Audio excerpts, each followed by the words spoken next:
দেখতে দেখতে ঐশ্বর্য কিন্তু অনেকটা বড় হয়ে যাচ্ছে আর আজকের দিনটা ওর জন্য ভীষণ স্পেশাল। দুপুরের লাঞ্চ থেকে শুরু করে কি কি আয়োজন করা হয়েছিল সবটা শেয়ার করব তোমাদের সঙ্গে এই ব্লগে। Hello everyone, back to my channel নীলিমার লাইফস্টাইলে তোমাদের সবাইকে ওয়েলকাম।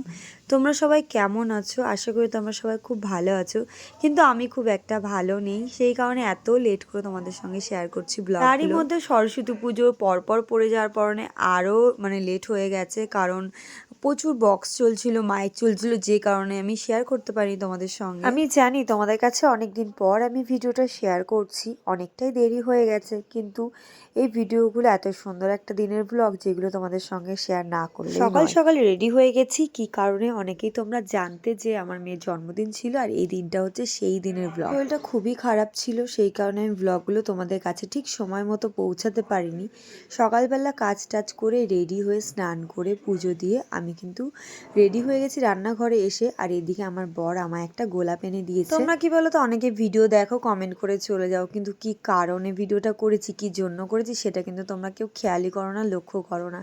তো আমি এই ভিডিওটা যখন পোস্ট করেছিলাম তোমরা সবাই আমাকে অ্যানিভার্সারি হ্যাপি অ্যানিভার্সারি উইশ করেছিলে, কিন্তু আমার কি সত্যি এখন অ্যানিভার্সারি? কিছুদিন আগেই তো আমার অ্যানিভার্সারি গেল। মাতৃত্বে 6 বছর পূর্ণ করার জন্য ঐশ্বর্য পাপা আমাকে এই গোলাপটা এনে দিয়েছিল। হরে কৃষ্ণ প্রতি বছর আমাকে কিছু না কিছু দেয় স্পেশাল ফিল করার জন্য, কারণ যদিও এই দিনে ওকে আমি বাবা হওয়ার সুখটা দিয়েছিলাম। আর এদিকে ঐশ্বর্যকে রেডি করব, স্নান করে আমারও হয়ে গেছে, ঐশ্বর্যও স্নান করা হয়ে গেছে। তো ওকে রেডি করে আমি যাবো এখন পুজো দিতে। সকালবেলা এই নতুন জামাটা পরিয়ে দিয়েছিলাম, কারণ এটা আমি কাল কিনে নিয়ে এসেছিলাম, সেই কারণে। অনেক সময় ভাবিছি ঐশ্বর্য ছোট ছোট অনেক কিছু তোমাদের সঙ্গে শেয়ার করবো, কিন্তু কিছু বাজে লোকের কমেন্টের কারণে না শেয়ার করতে পারি না। তো ঐশ্বর্য লিপ বাম পরতে খুব ভালোবাসে, লিপ বাম পরে সাজিয়ে গুছিয়ে ওকে নিয়ে গেছিলাম মায়ের কাছে। কোন মায়ের কাছে সেটাও শেয়ার করব। তো ওকে আমি বললাম থালাটা দিতে, ও কিন্তু আগেই বলছিল আমি নিজে নিয়ে যাব। আর জামাটা পরে বললো যে মামা আমি একটু ঘুরবো, তুমি ভিডিও করো। তো আমি বললাম তাহলে থালাটা দাও, আমি তোমাকে ভিডিও করে দিচ্ছি। দেন আমরা চলে এসেছিলাম মায়ের কাছে, আর প্রতি বছরের মতো আমরা এবছরে এসেছি আমাদের এখানে বড়াইচণ্ডীতলা মায়ের কাছে। ঐশ্বর্যর জন্মের আগে থেকেই এখানে পুজো দিই ঐশ্বর্যর জন্য। আর যবে থেকে শুনেছি আমি মা হচ্ছি তবে থেকে আমি এখানে এসেই পুজো দিই এই মায়ের কাছে, সেই জন্য এখনো পর্যন্ত আমি এই মায়ের কাছেই এসে পুজো দিই প্রতি বছর ঐশ্বর্যের বার্থডের দিন। আর এবছর ঐশ্বর্যর 6 বছর পূর্ণ হয়ে গেল। দেখতে দেখতে মনে হলো এই তো কদিন আগে এখানে এসেছিলাম অন্নপ্রাশনের জন্য, প্রথম জন্মদিনে, সেকেন্ড জন্মদিনে, থার্ড জন্মদিনে।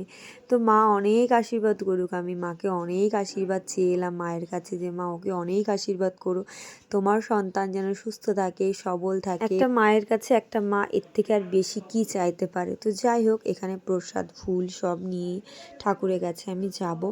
তবে আরও একটা কথা তোমাদের সঙ্গে শেয়ার করি, প্রতি বছর যখন এখানে পুজো দিতে আসি কেন যায় না হঠাৎ করেই চোখটা যেন ছলমল করে ওঠে, চোখের কোণায় যেন একটু জল জমে যায়, আর জল চোখ দিয়ে পড়ে অঝরে, কেন জানি না। হয়তো ওটা সুখের কান্না, কিন্তু সত্যি কথা দুঃখ বলে কিছু নেই, কিন্তু হয়তো এটা সুখেরই কান্না। মায়ের কাছে এলে যেন সত্যি মনটা ভীষণ ভালো হয়ে যায়। আর সেই কারণেই প্রতি বছর কিছু করি না করি মেয়ের জন্য মায়ের কাছে এসে অবশ্যই একটু পুজো দিয়ে যায়। আরও একটা কথা তোমাদের বলতে চাই, এবছর খুব একটা বড় করে করছি না, তাই সেইভাবে খুব একটা ধুমধাম হয়নি বার্থডে। তবে যেটুকু আমার সাধ্যের মধ্যে পেরেছি সেটুকু আমি অবশ্যই করার চেষ্টা করি প্রতি বছর, আর এইভাবেই যেন করে যেতে পারি। মায়ের কাছে এই আশীর্বাদ, মায়ের কাছে মন ভরে আশীর্বাদ চেয়ে বাড়ি চলে এসেছিলাম। আর রাতের কেকটা তো তোমরা অনেকেই জানো সেই সময় কাটতে পারিনি, অনেকদিন হয়ে গেছে, তোমরা তো ভুলে গেছো, কিন্তু কিছু করার নেই। আমার শরীরটা এতটাই খারাপ ছিল যে আমার ভিডিও দেওয়ার মতো অবস্থায় আমি ছিলাম না। অনেকদিন তোমরা দেখতে পাচ্ছ আমি ছোট কোনো মিনি ব্লগও দিতে পারছি না, বা কোনো ভিডিও শেয়ার করতে পারছি না, আমি পোস্ট করে ছেড়ে দিচ্ছি। তো যাই হোক, সেই রাতের কেকটা সকালবেলা কেক কাটিং করে ওকে খাওয়ানো হচ্ছিল। ও আগের দিন ভীষণ টায়ার্ড ছিল, খুব ঘুমিয়েছিল, সেই কারণে উঠিনি। তো হরে কৃষ্ণকে ঐশ্বর্যকে খাইয়ে দিলাম। আর কেকটা কিন্তু দারুণ টেস্টি ছিল। কেকটা এনেছিল ওর পিপি, আর আঙ্কেল ছিল কিনা জানি না, তবে পিপিই নিয়ে এসেছিল। আর এই চকলেটগুলো খেতে কিন্তু ঐশ্বর্য খুব ভালোবাসে।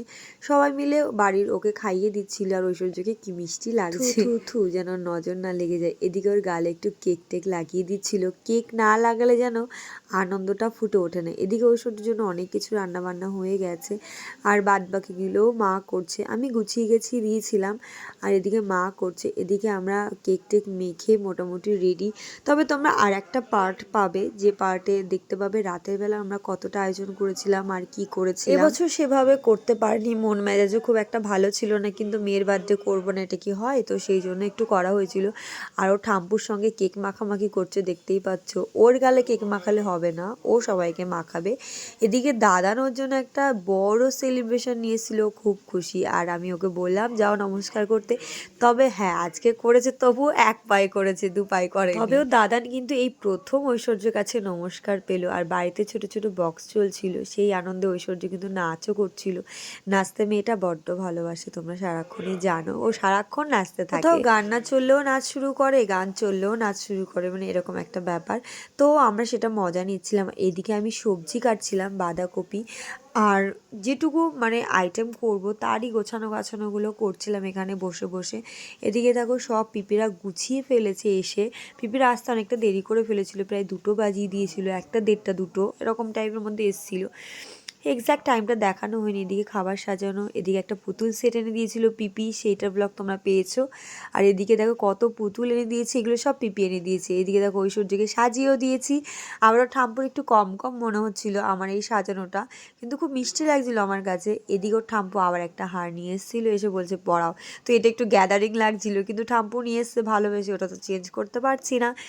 তো আমরা সেটা বলছিলাম, চলো একদিন পরবে, বছরে একটা দিন তো ওকে একটু গয়না দিয়ে সাজানো হয়, বাদ বাকি বছরে কোনো দিনই ওকে গয়না পরানো হয় না খুব। চলো এবার তোমাদের দেখায় যে কী কী মেনুতে ছিল। এদিকে দেখো ভাত, সিম, মাছ, কুমড়ো, বিট, আলু, গাজর, বেগুন, ফুলকপি ভাজা, তার সঙ্গে ডাল, বাঁধাকপি চচ্চড়ি, 3-4 রকম মাছ, মাংস, চাটনি, পাঁপড়, দই, মিষ্টি ছিল। আরও চিংড়ি মাছ কিন্তু ভীষণ ফেভারিট, তো খুঁজে পেয়ে ভীষণ খুশি, এতটা খুশি ভাবার মতনও।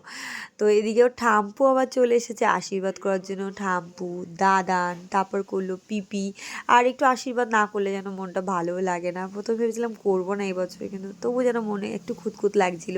তাই সবাই মিলে একটু আশীর্বাদ পর্ব সেরে নিলাম। তো নতুন কাকিয়ারাও এসেছিলো, মানে নতুন আন্টি। এটা হচ্ছে আমাদের সানুদার বউ, আর এটা হচ্ছে আমাদের ঘন্টুর বউ। তো সবাই মিলে একটু মন ভরে আশীর্বাদ করে নিল। তারপরে খাওয়া দাওয়ার পর্ব শুরু হয়ে গেল। আর ঐশ্বর্যকে কি মিষ্টি লাগছিল, দেখতেই পাচ্ছ এখনো পর্যন্ত বেলুন টেলুন কিচ্ছু সাজানো হয়নি।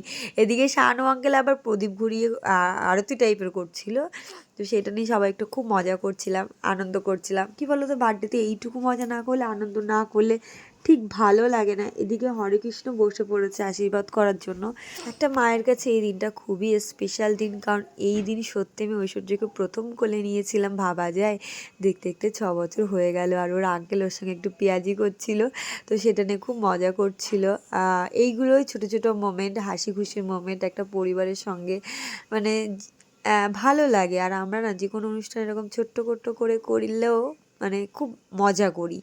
তো এবার ছিল আমার পর্ব, তো আমি ওকে আশীর্বাদ করলাম, দেন তারপরে খাওয়া দাওয়া স্টার্টিং করে দিয়েছিলাম। আর একটা কথা, এত কিছু আইটেম রান্না হয়, তো অনেকেই বলো যে কি করো, ফেলে দাও, কি এত কিছু না দিয়ে অন্য কাউকে দিতে পারতে। তো আমি তাদেরকে বলি যে ওর পিপিরাই খেয়ে নেয়, ও যেটুকু পারে সেটুকু খায়, তারপর পিপিরা খেয়ে নেয়। এদিকে খাওয়া দাওয়ার পর্ব শেষ হয়ে গেলে 4:30-5টার দিকে আমরা একটু শুয়েছিলাম, একটু রেস্টের জন্য। দেন আবার সন্ধ্যা থেকে লাগবো কাজকর্মে। তো এদিকে সানুদা আর নতুন বউ, মানে আমাদের নতুন যা, দুজনে মিলে ঝগড়া করছিল, মজার ঝগড়া। নতুন বউ আর আমরা খুব মজা নিচ্ছিলাম। তো সানুদা খাটে শুয়েছিল, দেন লাস্টে সানুদা নিচে চলে এসেছিলো, তো বউ আবার নিচে চলে এসেছিল। বেশ ফানি মোমেন্ট ছিল সেই সময়টা। তোমরা আমার মিনি ব্লগে দেখতেই পেয়েছো যে আমার যা এসেছিল, 2 যা। এদিকে ছোট মাসিও রয়েছে ঘরে, মাম রয়েছে। প্রচুর ফানি মোমেন্ট হচ্ছিল, যেগুলো তোমাদের সঙ্গে শেয়ার করতে পারছি না। এই ছিল বার্থডে দিনের ব্লগটা। রাতের ব্লগটা অবশ্যই শেয়ার করব। এই ব্লগটা তোমাদের কেমন লাগলো অবশ্যই লাইক কমেন্ট শেয়ার করে জানিও। নেক্সট পার্ট রাতেরটা অবশ্যই কালকে শেয়ার করে দেবো।